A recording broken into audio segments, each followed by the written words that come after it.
Okay, so this is part 2 of our mini hats project. This is where we should be by the next class. Pause it if you need to. All right, so we start off with our grisaille, G-R-I-S-A-L-L-E, underdrawing.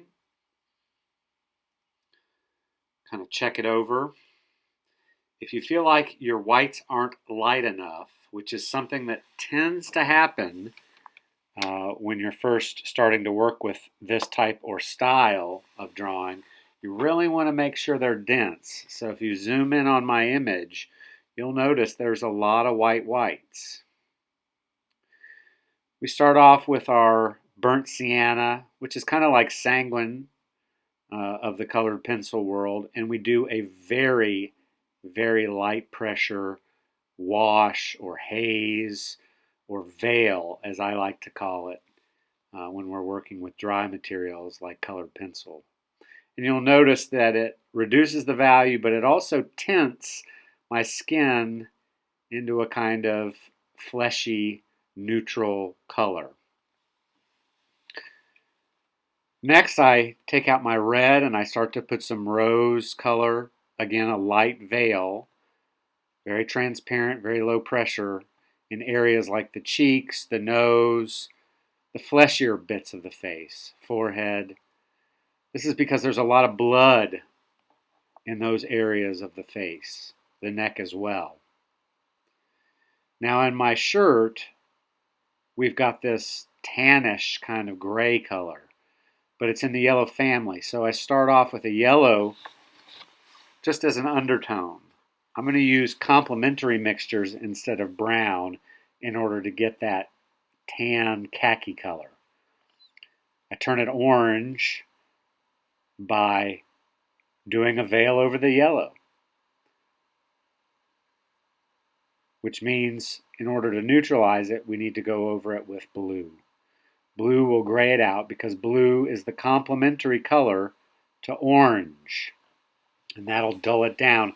And you can see now we're getting a nice, lovely gray. Still a little red. Now I'm going over the shadow areas and the dark areas of my face with that same blue. Under the nose, and the shadow side of my face, where my beard is.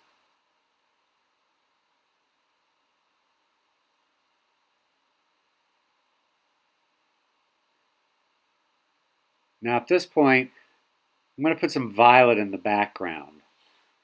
Not for any particular reason other than it's a contrast to any of the colors that I'll be using in my skin. I then decide to use my dark blue to kind of fix or refine my glasses. They seem kind of asymmetrical. So I'm using that darker color to straighten them up.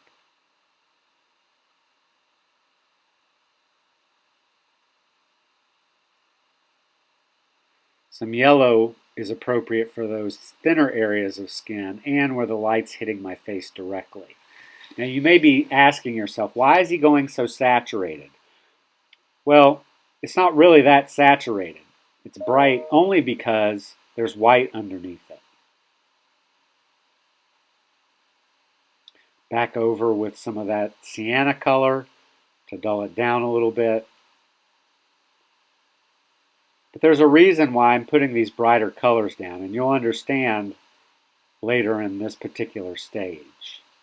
We want to have temperature variation in the light and shadow areas, in the fleshy areas, in the thinner areas. So this is all with an eye to what comes later. More sienna, dulling it down just a tad. You might observe that I look somewhat darker skinned now, as well as looking kind of like a clown. I'm using that sienna to just tone stuff down. I'm going to attack my hat, which is in the brown family. And instead of using complementary mixtures, I'm just going to experiment with the sienna. Same in the collar of my shirt, which is brown. The main thing is variation and contrast. If you go on Google Art Project and look at Rembrandt's self-portrait up close, you'll see an abundance of different color variations. Back with the red in those deeper areas where my eyes are set into my oculus. Deeper red on the lips, obviously.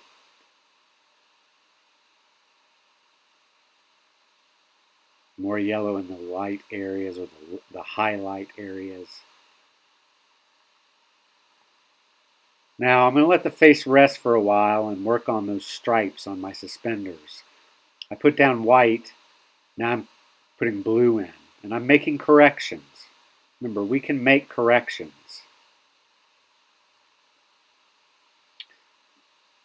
Using blue to kind of neutralize that brown a little bit. Push that shadow back a little bit deeper. Some more purple in the background. Again, the background is going to be darker and it's going to be grayer eventually. But I want temperature variation. There's no particular reason why I'm using purple, other than it's a cool color and it'll tend to recede next to the reds and the yellows, which are much warmer. Back with the sienna, neutralizing that purple a little bit as it goes under the brim of my hat. Back to the blue to play around in the stripes. I'm really working the whole. The only thing I'm being neglectful of at this point is the background and the front part of the bib of my overalls. Shame on me.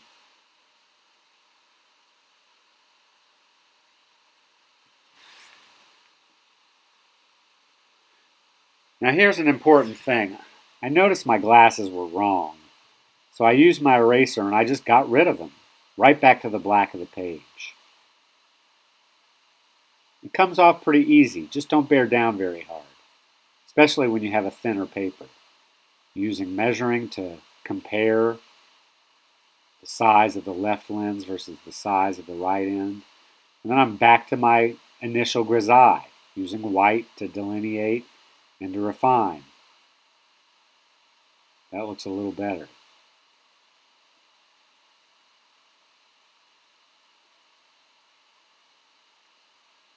Also working on the highlights that I can see in my glasses.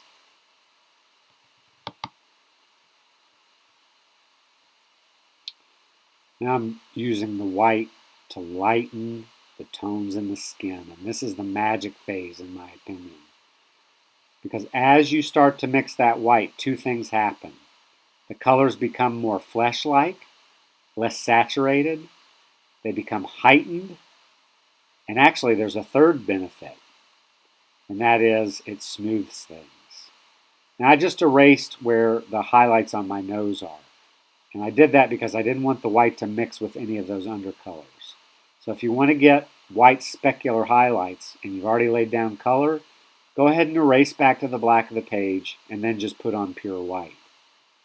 But mostly you're using that underlying skin tone that's so intense at this point as a base for blending and for lightening with your white pencil. I'm using black now. You can see it on the side of my nose, in my iris, and look at how that pushes the shadow in my hat. Sparing. Don't use black to do the lighter tone shadows. Only do it in the deepest, darkest areas where you know that it's almost solid black. So like my upper lip, my pupils, the wrinkles on my face, my nostrils, the rim of my glasses could really use it. Pushing that background back, you can see how much darker the black is than the black of the page. The black of the page is actually a middle dark gray. We just call it black, but that's inaccurate. Keeping this sharp black pencil sharp is going to really help you to get linear details and contours, as well as for shading, which is really going to start to pop all of these colors and increase the space. Now my beard has a lot of black in it.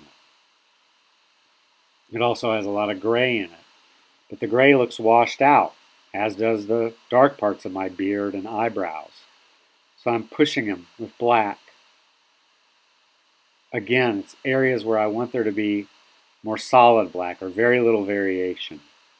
Back to white to pull out some skin tones, to lighten that little reflection shining through my glasses. Look at how it smooths out those shadows and makes it part of the continuum of color. You can have lots of variations of color as long as they're not in their full strength.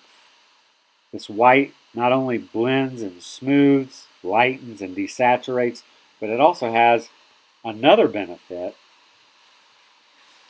and that's that it unifies.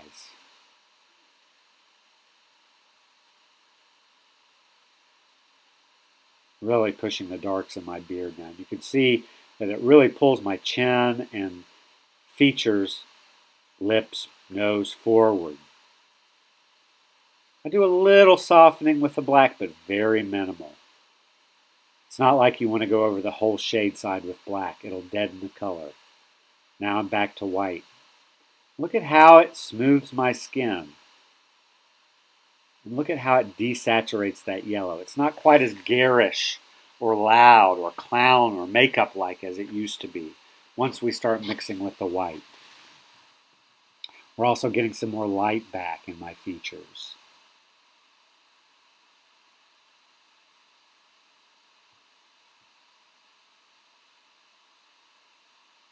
Blend right up into that dark.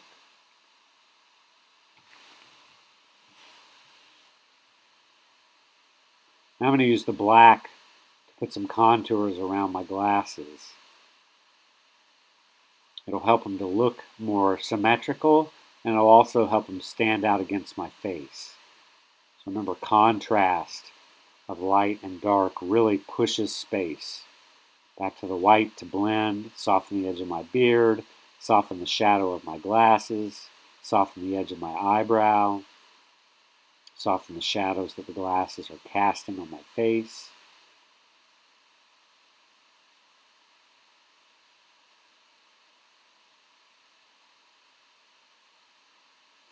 Use the ruler a little bit, but really for only the straight parts of my glasses.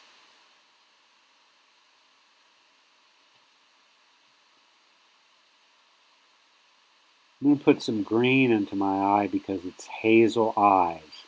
So green with some brown on top will help get that color. Now I want a glint on my glasses and in my eye, so I have to erase, kind of scrape it. You can even use a needle to scrape some of that off and then put down your white and you'll get your specular highlight. I had to fight with this for a while. There we go.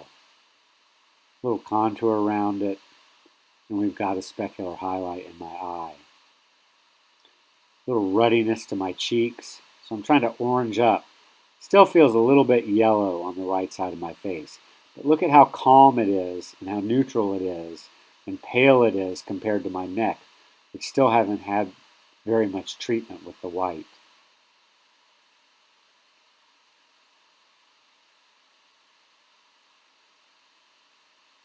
Some more black, contouring, some yellow reflection on my glasses because they have a yellowish tint.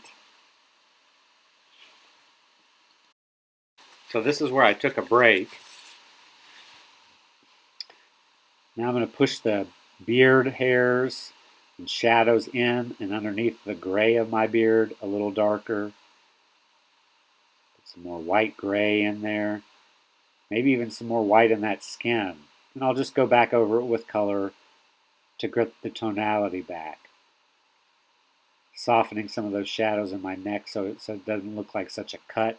And there you go. You can see how my neck is starting to look less saturated, more skin tone now. Working in some lighter tones into my overall strap.